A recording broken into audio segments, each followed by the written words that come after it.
আমাদের এই আনন্দ র্যালিকে সাফল্য মণ্ডিত করেছেন।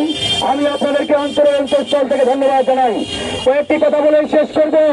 এই বালিয়াডাঙ্গিকে এক সময় বলা হতো মিনি গোপালগঞ্জ।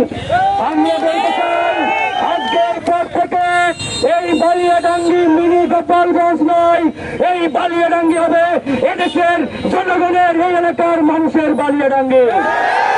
এই বালিয়াডাঙ্গিতে আর কোন মাফিয়াগিরি, কোন চাঁদাবাজি, টেন্ডারবাজি চলতে দেওয়া হবে না। আমরা এই বালিয়াডাঙ্গিকে শান্তিপূর্ণ এলাকা হিসাবে প্রতিষ্ঠা করার জন্য যে লড়াই শুরু করেছি, এই লড়াই ইনশাআল্লাহ আমরা চলমান রাখবো। বন্ধুগণ, ইতিপূর্বে আমি বারবার বলেছি এই বালিয়াডাঙ্গি তথা ঠাকুরগাঁও 2 আসন বিগত 15 বছর সবচাইতে বেশি অবহেলিত এবং বঞ্চিত হয়েছে। উন্নয়ন বলতে এই বালিয়াডাঙ্গি হরিপুরে তেমন কোন উন্নয়ন বিগত সময়ে করা হয় নাই। একটাই কারণ, বিগত সময়ে যারা এই এলাকার নেতৃত্বে ছিলেন তারা ছিলেন চোর। 100 টাকা বাজেট পেলে 90 টাকা নেতারা মেরে খেয়েছে। এরকম চোর অসৎ নেতা দিয়ে এই এলাকার পরিবর্তন কখনোই হবে না। তাই প্রিয় বালিয়াডাঙ্গিবাসী, প্রিয় ভাইরা আমার, আপনাদের প্রতি একটাই আহ্বান, আমরা আমাদের এই এলাকাকে আর পিছিয়ে রাখতে চাই না। আমরা এই বালিয়াডাঙ্গিকে আধুনিক বালিয়াডাঙ্গি হিসাবে আমরা গড়ে তুলতে বদ্ধপরিকর ইনশাআল্লাহ। প্রিয় বন্ধুগণ, আজকে সবচাইতে কষ্ট লাগে আমাদের এই বালিয়াডাঙ্গিতে একটি উপজেলা হাসপাতাল রয়েছে, কিন্তু এই উপজেলা হাসপাতালে ডাক্তার থাকে না। ডাক্তার থাকে তো চিকিৎসা হয় না।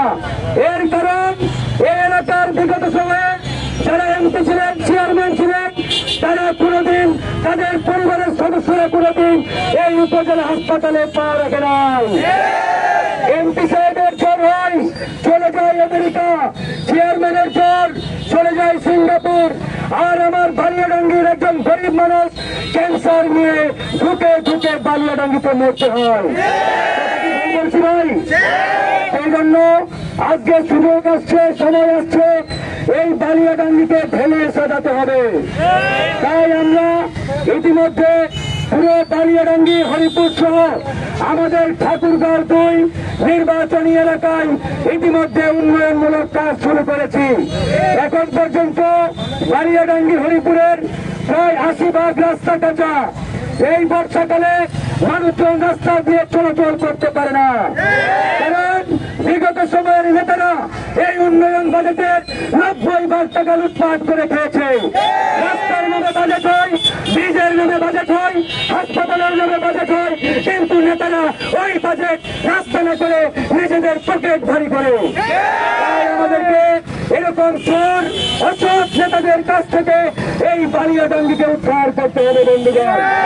তাই আগামীতে আমি ফারুক হাসান এই বালিয়াডাঙ্গি চৌরাস্তা থেকে ঘোষণা দিচ্ছি, আগামীতে আমি যদি এই এলাকা থেকে নির্বাচিত হই, এই বালিয়াডাঙ্গিকে আধুনিক বালিয়াডাঙ্গি হিসাবে গড়ে তুলব। এই বালিয়াডাঙ্গিতে এক সময় মাদকের সৈরাত ছিল, এতটাই মাদকের সৈরাত ছিল, ছোট ছোট বাচ্চারা ফেন্সিডিল, হিরোইন মাদক খেয়েছে।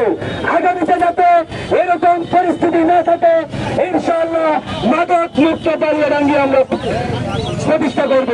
তো যাই হোক, আমি আমার বক্তব্য বাড়াতে চাই না।